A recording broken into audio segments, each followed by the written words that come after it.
Fala pessoal, beleza? Eu sou o Fábio e esse é o canal de resenhas dos Perdidos no Tempo. Aqui a gente fala basicamente de quadrinhos e RPG, a mistura dos dois e outros assuntos relacionados. Então se você curte tudo isso, está chegando agora, seja muito bem-vindo, dá uma explorada aí no canal, tem muito conteúdo legal. Se você curtir, se inscreve e ativa o sininho para não ficar de fora das nossas resenhas, beleza? E falando em resenha, a de hoje vai ser sobre RPG. A gente vai terminar aqui a nossa conversa sobre os deuses de Forbidden Lands a partir das informações aqui do Guia do Mestre. Quem tá ligado no canal, quem tá ligado no movimento, sabe que a gente já destrinchou aqui muita coisa do Forbidden Lands, né? A gente destrinchou o manual do jogador todinho, capítulo a capítulo. Então agora a gente vai eventualmente voltar pensando algumas informações aqui do Guia do Mestre para complementar tudo que a gente já falou na nossa playlist específica do Forbidden Lands, beleza? Então, se vocês quiserem ver esses vídeos com mais frequência, é só deixar aí nos comentários, tá? No vídeo passado a gente comentou sobre alguns dos deuses de Forbidden Lands e a gente vai fechar essa parte agora falando dos 4 que eu acho que são os principais, né? Porque eles que dão toda a dinâmica das religiões de Forbidden Lands e todas as tretas, ou pelo menos uma boa parte delas, estão relacionadas com esses deuses. Então vamos lá, para a gente retomar aqui. O primeiro deles seria o tal Deus Protetor, que eu falei um pouquinho no vídeo passado, que ele seria o principal e o mais poderoso dos deuses do panteão de Forbidden Lands. E é a partir dele que o negócio todo se desenrola. Só para vocês terem uma ideia, eu vou pedir licença para ler aqui um trechinho rapidinho. A maioria dos humanos concorda que um deus que eles conheceram como protetor guiou seus ancestrais para Corvandor, através dos mares, vindos de sua terra natal arruinada. De acordo com as lendas, ele voou na frente dos navios na forma de um corvo com uma cobra em suas garras. Mas o consenso termina nesse ponto, e começa a treta. Adeptos de pelo menos 3 pontos de vista têm discutido desde a mudança isso quando não estão perseguindo e matando uns aos outros por heresia. Primeiro, algumas coisas assim, só para esclarecer. Forbidden Lands tem o seu calendário principal baseado na mudança. O que é isso? É quando os humanos chegaram no continente. Futuramente, em algum momento, a gente vai destrinchar também a história do cenário, a evolução do cenário, e isso vai ficar mais claro, tá? Mas só para vocês terem essa noção. Então eles marcam a partir da mudança, que é quando os humanos chegaram no continente. E segundo os humanos, né, a origem mítica, né, da história toda é que eles foram guiados por esse Deus protetor na forma de um corvo com uma serpente nas garras. E aí que começa a brincadeira, porque como eles falaram aqui, não existe um consenso sobre isso. O próximo deus, e vocês já vão entender a relação de uma coisa com a outra, é o Serpe, tá? Que tem o símbolo de um Ouroboros retorcido, né? Que por sinal é o que está na capa aqui do livro. E o que seria esse Serpe? Segundo os seus seguidores, ele na verdade é o Deus protetor. Ele se deixou levar pelo corvo. O corvo, ele é um animal, um pássaro sagrado, mas ele não é divino. Divino é a serpente que deu ao corvo a honra de carregá-la, né, e deixá-la no novo continente. Então, esse é o primeiro ponto de divergência das coisas. Aqui, como vocês podem ver, não traz muitas informações, tá? É um parágrafo pequenino que ele fala um pouquinho aqui de como se organizam os seguidores de Serpe, e eles são basicamente, giram em torno da chamada Congregação da Serpente, cujo líder religioso maior é chamado de Psicopompo. Não sei vocês, mas eu acho que nas mesas de RPG isso vai dar margem para muita bandalheira esse nome. Eu achei que isso tinha sido inventado, mas na verdade isso é uma palavra que existe, de origem grega, que significa guia das almas, né? Psico de guia e pompo de alma, ou o contrário, não, é psico de alma e pompo de guia, alguma coisa assim. Então, a partir dessa congregação, eles espalham a fé na serpente, né, no Serpe, por toda Corvandor. E isso vai gerar uma série de tretas, principalmente com o corvo, que é o próximo deus que a gente vai comentar daqui a pouquinho. Porque como é que funciona mais ou menos a relação entre eles? Os seguidores da serpente, em Corvandor, eles meio que toleram a galera do corvo, mas é aquela coisa assim, sempre meio tensa, né? e eles, como é que eu posso dizer? Eles têm aquela confiar desconfiando. É mais ou menos por aí, tá? Então vamos lá.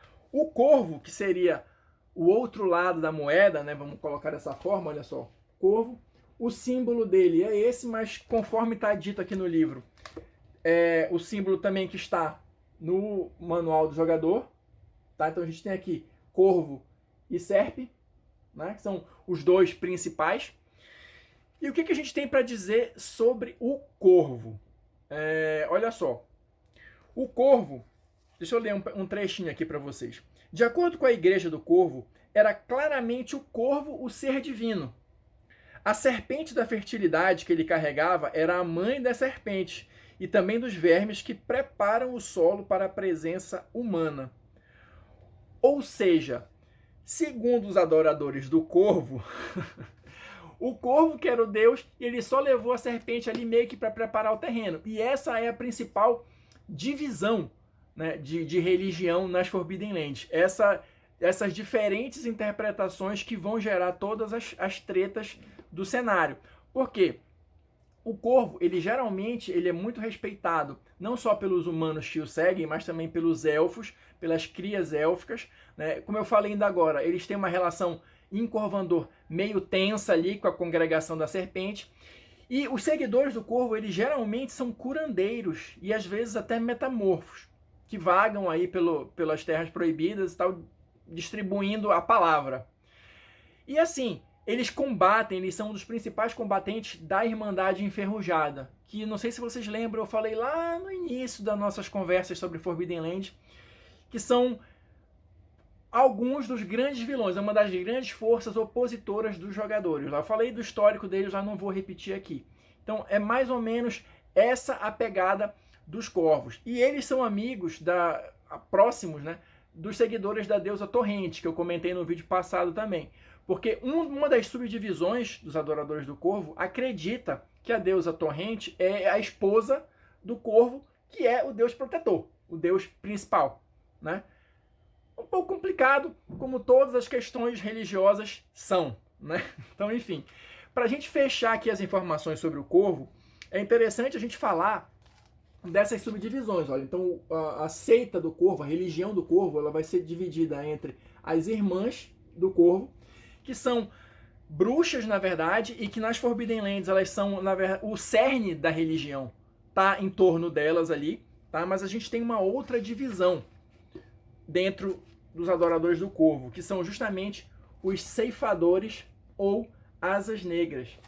E eles são muito interessantes porque, olha só, eles são um aspecto, eles idolatram um aspecto mais vingativo do corvo, que eles chamam de Corax. A galera aí que curte um lobisomem, um apocalipse, deve associar isso com os metamorfos corvos, né? O nome é o mesmo, Corax.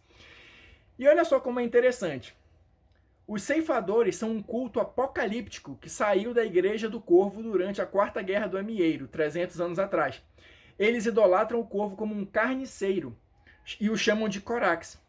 Os ceifadores acreditam que a fúria do deus foi despertada quando os humanos desafiaram a antiga mudança e entraram em Corvandor. Corax só ficará satisfeito quando Corvandor estiver livre dos humanos. Ou seja, trocando em miúdos, a missão principal dos ceifadores é exterminar todos os humanos das Forbidden Lands. Inclusive eles mesmos, porque eles falam aqui, olha... os ceifadores acreditam que eles têm o dever sagrado de matar todos os humanos. Depois que isso for realizado, os últimos ceifadores tirarão suas próprias vidas. Bizarro, né?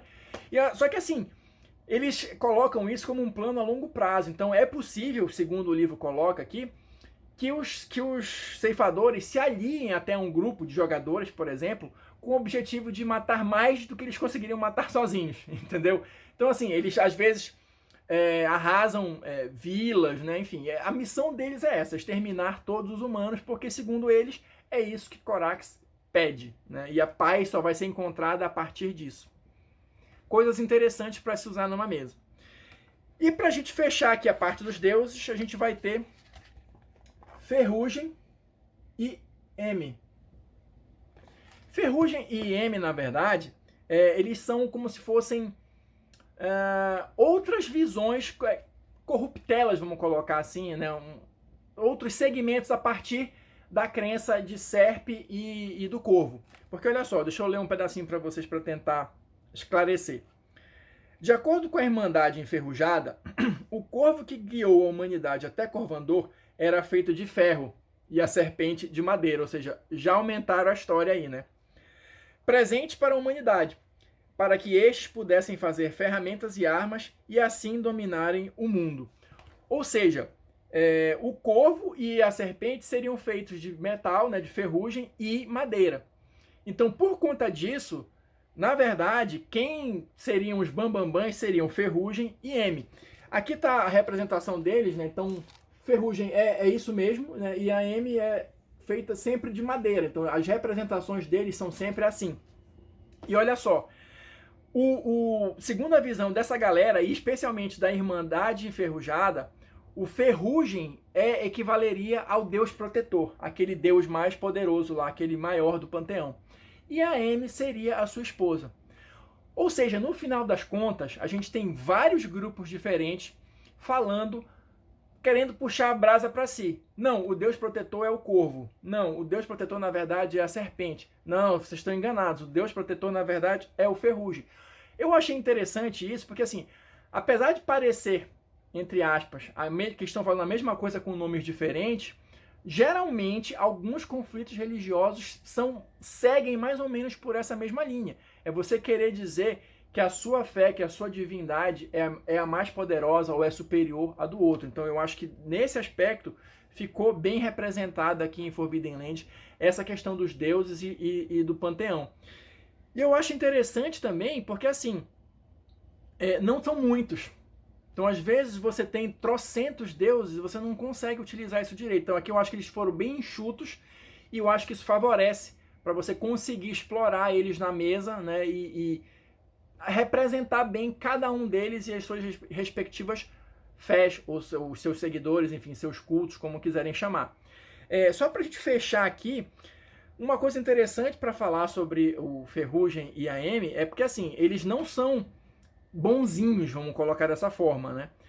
Eles são conhecidos, os seus seguidores, né, são conhecidos por converter os outros à força, né, muitas vezes, e também por exigir tributo, que pode ser dinheiro, pode ser algum outro tipo de material, ou inclusive sacrifícios, tá? Então, como eu falei também nos outros vídeos, eles não dão ainda muitas explicações aqui sobre os deuses, né? São parágrafos pequenos e tal, mas como eu falei, eu acho que isso é interessante para dar espaço também do mestre, dar o seu toque ali, dar a sua visão, a sua interpretação sobre a coisa, beleza? Eu vou ficando por aqui, espero que vocês tenham curtido aí essa nossa conversa sobre os deuses de Forbidden Lands. Se vocês assistiram o vídeo até aqui, muito obrigado, deixa aí o seu like, seu dislike.